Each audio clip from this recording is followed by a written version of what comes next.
Why did the slave go to college? To get his master's degree.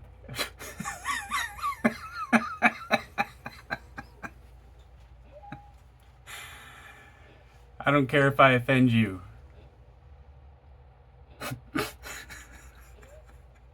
Hog family for life. What's up, weirdos? Scott here. Thanks again for visiting the channel. As always, I appreciate it. If this is your first time to the channel, thank you so much for watching. I hope you enjoy the content. Today, I'm just doing the follow-up to my 10 favorite knives in my collection, kind of just breaking down and letting you guys know which one is my favorite knife in my collection. And the thumbnail, I know it's a little clickbaity, I apologize, but I just thought it looked really awesome.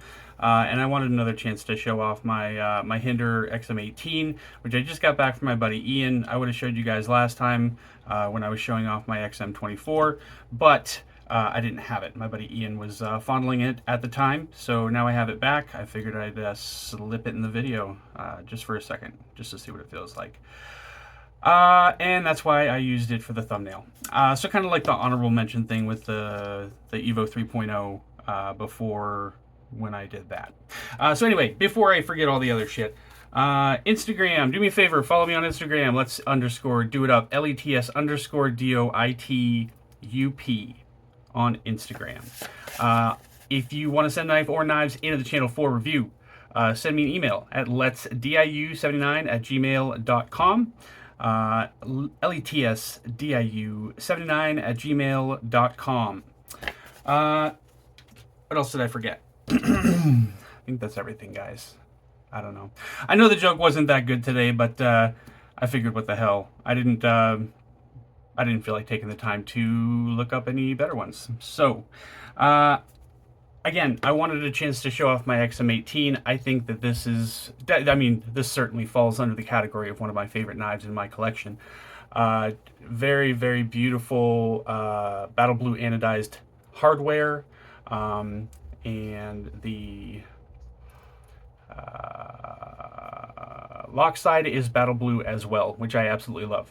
I love this knife. I want it a little bit bigger, so the XM18 is a cool knife to carry around, use, and fidget with and show to people and stuff. It's a good conversation piece, but I definitely prefer carrying the larger big brother, the XM24. So I'll put this one to the side for now. The reason I have these four out is because that is as far as I let myself go before I did the rest of this video. I've got it narrowed down to these four guys, but I'll go through the rest of the what is it, 8 knives? No, sorry, I'm an idiot. I'm stuck at math. It's 6 knives. So technically the other 6 knives, or groups of knives, because there are multiple knives for certain categories. Anyway, I'm going to slide these to the side, and then we will bring them back after we get through the rest of them. So we're going to start with, I'm just going at random. There's no particular reason. I don't have these on like the top 4 or top 3 of my my absolute favorite knives that I have in my collection. So the Strider by Medford 3/4 AR is definitely a favorite in my collection. I got this guy from Sawtooth Dave, so it's got some sentimental value to me. And it's a beautiful, beautiful knife. This titanium side is has a frag pattern milling on it, and the titanium itself is anodized like a bronzish brass color type thing. And of course the lock side is just kind of flat and plain, and there's nothing. I like the way this looks a lot. The way the knife is built, it's just a good look for this knife.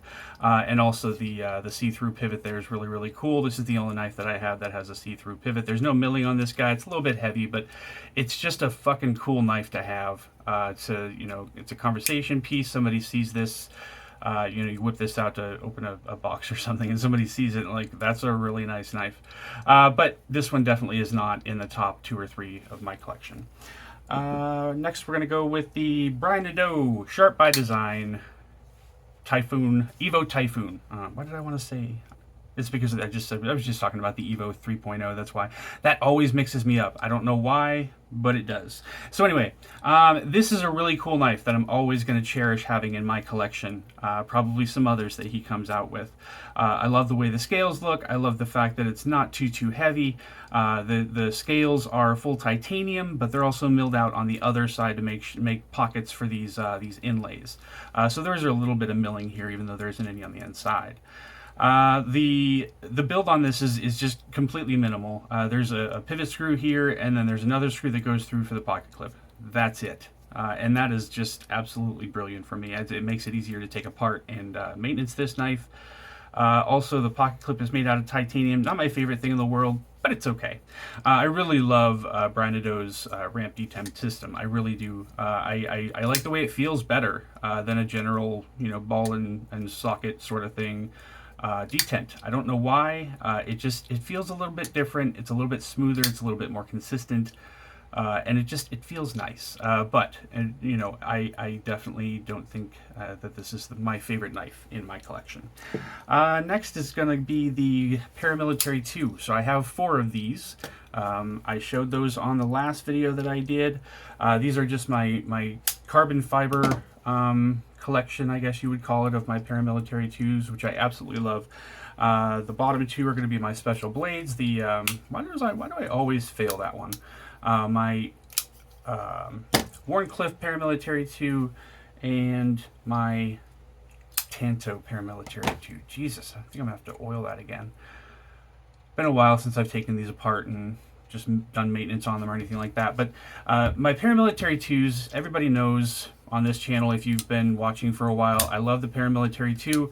It's one of the most perfect EDC knives that I can imagine. I have a hard time using anything left-handed because I have some nerve damage in my arm here, but usually I can get it to the point where I can, yeah, there we go. Yeah, I don't know why that happens. It's just weird. Anyway, the Tanto obviously is my favorite version of this knife. I just love the way it looks. It's my wife always tells me those look like birds. I'm like, yeah, I think that was kind of the point. She's like, well, why do they call it Spyderco? I'm like, I don't know. Yeah, Spyderco, I hated Spyderco when I first started collecting. I thought they were ugly. I never even considered them. I wouldn't even look at the specs for these guys when I saw them anywhere. But once I got one in hand, a buddy of mine gave me his and told me to try it out. So this was always have some nostalgia for me, because this is really the first really expensive knife in my opinion that I got into. So we'll get rid of these. What's going to be next here? Next up is going to be my Microtechs. Oops. Okay. So the MSI, most people in the community know the MSI these days. The Microtech manual stitch, most people know the stitch. If you didn't know that there was a manual version out, either you've been in a coma for the last year or two, or you just got into the knife community. So the Microtech line here that I have, this is just the RAM-LOK line, the MSI, the Stitch, and the Amphibian. The Amphibian being the most aggressive looking, obviously, but the Stitch, in my opinion, I don't know, this is on a different level. Like, yes, it's aggressive, but it's almost got like an art knife aesthetic to it for me. I really love the shape of the blade on this guy. I really, really do. And I love the blade on all these guys. I love everything about these knives. But the RAM-LOK, for some reason, is just so much smoother than the Axis lock system that's been running around for the last few years. I don't know why it feels that way. I have a hard time kind of articulating those things, just like I'm having a hard time opening this knife right now. But it feels a little different, and I just like the way it feels better. I like the way the tabs here grip my thumb. I like how easy it is to disengage it, and I like how easily the blades fall back down into the scales. Just everything about it is a better experience for me than any Axis style lock I've ever seen. But it's not enough to make these guys my favorite knife in my collection 100%. So for that reason, we're going to get rid of these guys, and we will move on to... What are we moving on to? Okay, my OTFs. The Microtech SCARAB 2, I believe Gen 3. And then we've got the EMPEDC Pulse, which I really like both of these OTFs. This is my favorite big, beefy, overbuilt OTF. This is my favorite everyday carry size, not all in-your-face and aggressive size OTF. So I carry this guy around all the time. The only time I carry this guy is if I'm going to be around my friends or something like that. Obviously, I'm not going to try to scare the hell out of people. But having an OTF, you know, was always, I don't know if I'd call it a dream for me, but I've always wanted to have an OTF, but they weren't legal in my state. So there was no reason for me, or no incentive for me to spend that kind of money on something like this to not be able to ever take it out of my house legally. So once those were legalized in my state, I started buying them up. And these are definitely my two favorite that I've had so far. But this one definitely is more the size for anybody who wants to EDC an OTF knife. Last but certainly not least, before we get to the last four, it's going to be the Microtech, the Spyderco Shaman, not Shaman, Shaman. Sorry, Metal Complex. It was just a joke. I'm just messing with you. This will always hold a special place in my heart. This was my first Spyderco that I absolutely fell in love with, as I said on my last video. But this guy lives in my pouch, my kind of EDC pouch. I don't, you know, that's the only thing I call it. My wife calls it my pooch, or my man purse, or my merce. But it just lives in that pouch. So yes, it's one of my favorite knives in my collection for sure. But I don't really mess with it that often. You know, it's something that I want to keep with me just in case I end up in a situation where I never have to, or I'm never able to get back to my house. This is one of the knives that I would love to absolutely have with me at that particular moment in time. So I carry it with me everywhere I go all the time. I just rarely open up the pouch to have to get into it. So for that reason, unfortunately, this has fallen further down, I think, on my list of top 2 or 3 favorite knives in my collection. So, but you're still in there, buddy.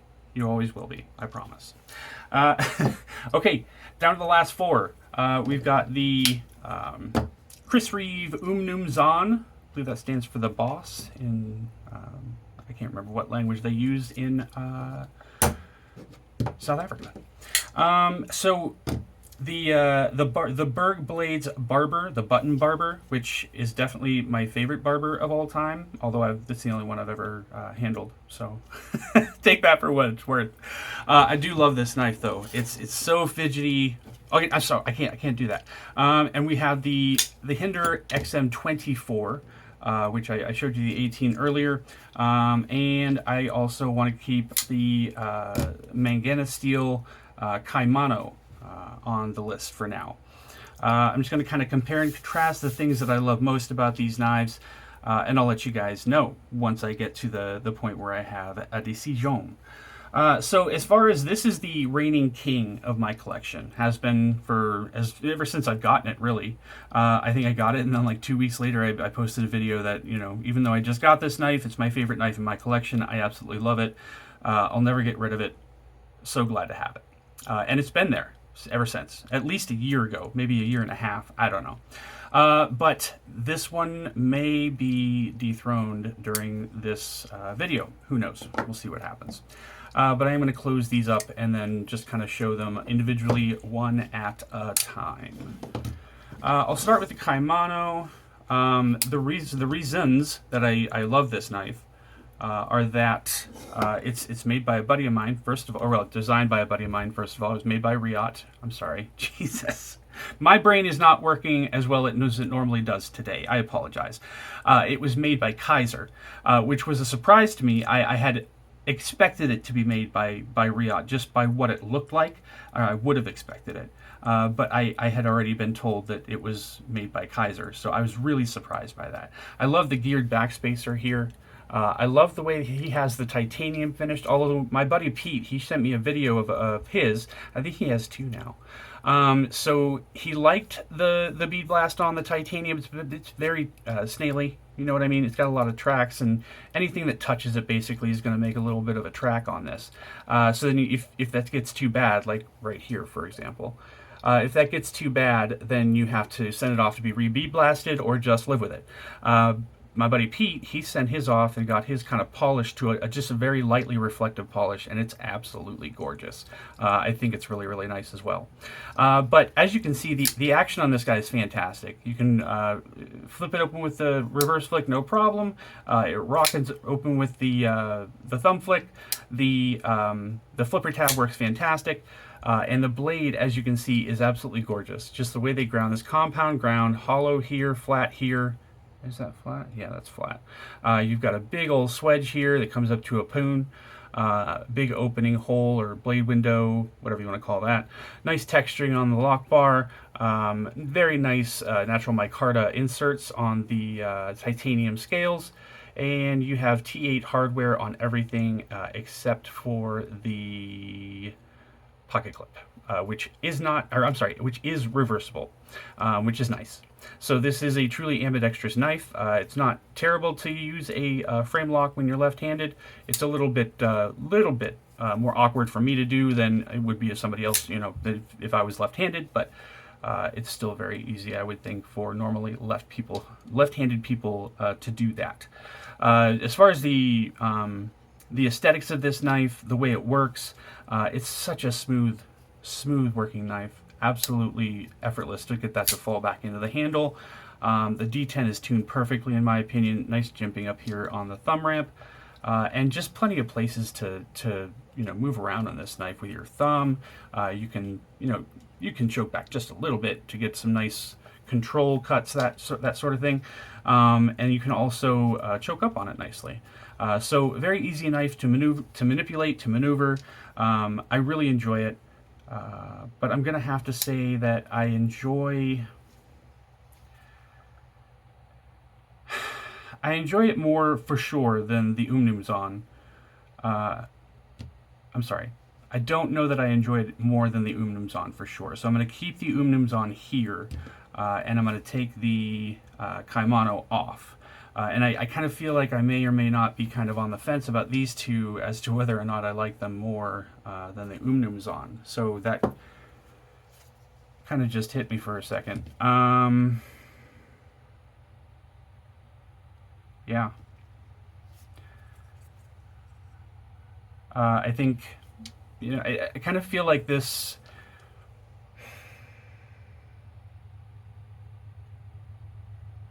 I kind of feel the same way that I feel about the Shaman. I love it, and I'm always going to keep it in my collection. I'll never get rid of it, but it also lives in my pouch, or my pooch. So, I mean, I always want to have it with me, because it's the kind of knife that you can, you know, I can also keep the tools for this and the lubricant in my pouch. I have those in there as well. So if I, you know, get stuck out in the wilderness or in apocalyptic, you know, world or whatever, chances are I'll have this with me and everything that I need to maintain it for at least the extent of my lifetime, if I'm careful with it. So it's going to stay in the collection, obviously, the higher part of the collection, my favorite knives in my collection for sure, but I don't think it's going to stay in the top 3. So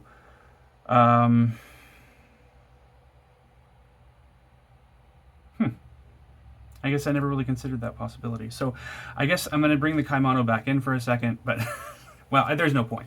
I kind of feel like these, you know, this one I kind of feel like this one deserves to be in the 3rd spot. I'm actually going to bump this one down a little bit just because it lives in my pouch. So yeah, the wow, switch decision right on the camera. So the CHAIMANO is going to be number 3 on the list of the favorite knives in my collection. Congratulations, buddy. Okay, so we're down to these two. So I guess we're looking at, you know, what's my priority, aesthetics or can you run it over with a tank and still use it? I guess it depends on... That's tough too, man. This is tough.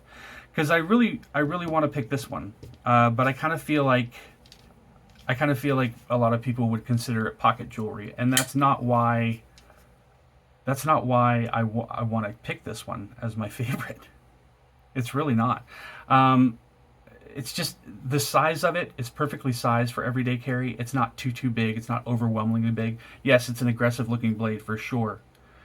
But it's just such a beautiful blade. You look at this thing in the sun, and it just, I mean, guys, I can't even tell you. I'll have to do some more shorts with this guy actually in the sun. I think the last one I did was underneath a tree. But I really do love this knife. I love how fidgety it is. I love just the aesthetics of it. Let me move this so I can put it down. I like the way the handle is shaped. It really does look like kind of like an old-fashioned barber's blade. And that is just so fucking cool to me. I kind of like how the butt of the scales here are kind of, I don't know, flared down, if that's the right word, or kind of just like, you know, contoured to give you a little less room down by the pinky. That's nice. It feels good in the hand that way. There's a lot of room here to make your own choices as far as where your fingers go. That's what she said. I love the contrast of the brass, or the bronze on black. I've always loved bronze on black, 100%. I do kind of want to send this to a buddy of mine. I can't remember the name of his channel on Instagram. He does a whole lot of laser stuff, with the scales, and he did some laser work on some scales for somebody for a barber. And it was just spectacular. I love the way that it looked. I asked him if he would help me out once blade was over, because then I'd have the money. But unfortunately, I'm not able to go to Blade this year. So I had a complication where it took quite a bit of our savings out. So won't be making it this year. But as soon as I do have the cash, I'm going to be sending these scales to that guy to get some laser work done on them. It's going to look beautiful. I mean, I think obviously aesthetically the reasons that I love this knife are obvious, but just how comfortable it is. You can choke up a little bit with this nice little choll here. It's not, it's a little tight, but it's not tight to the point where it feels dangerous. And I think that's really, really cool. And just the Damasteel, this is the only Damasteel knife that I have in my collection. So very proud of that part. I stare at this knife all the time. And it's so fidgety. You can use the front flipper. You can use the thumb flick. You can use the reverse flick. You can even do my favorite, the reach around, is always nice. This knife is so much fun to fidget with. But if I end up in a situation where I need a knife to depend on for the rest of my life, I don't really think fidgetability should be a factor.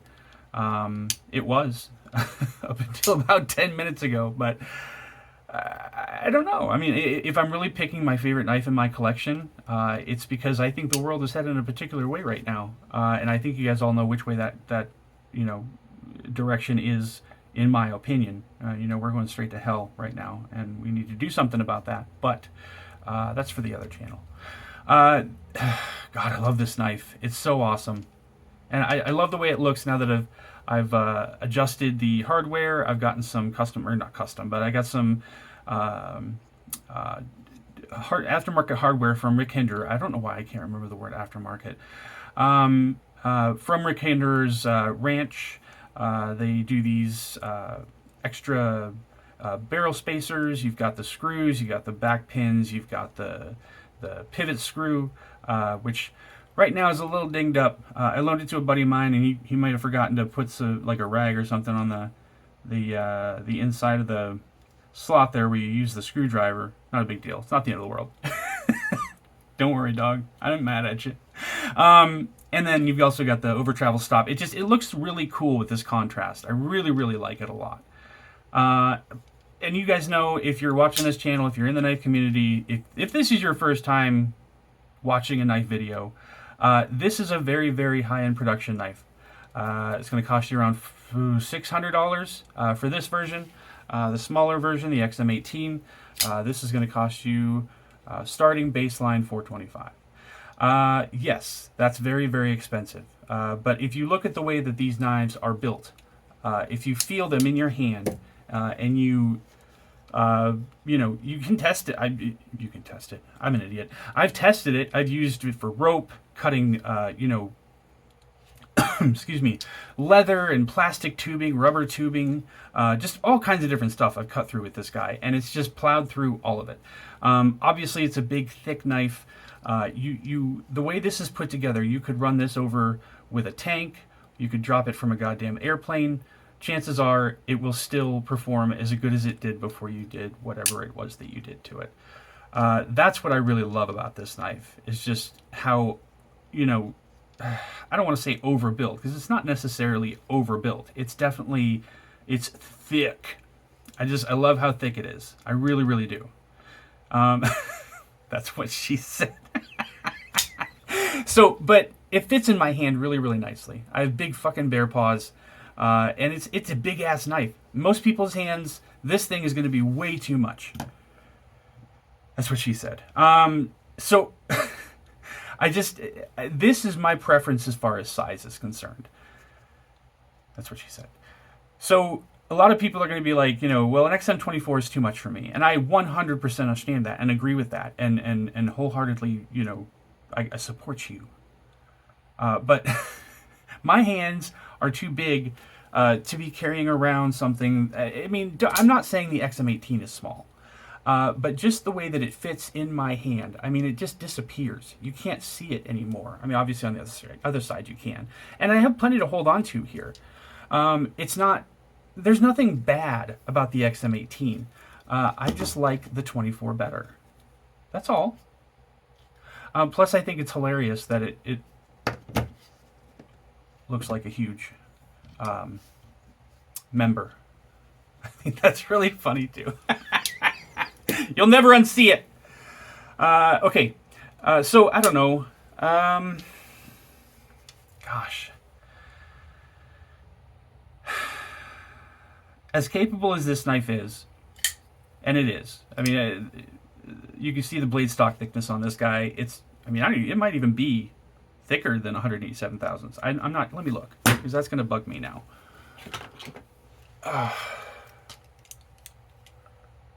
Not that it matters. It's not gonna change my decision in any way. Wow. That looked thicker to me. That's what she said.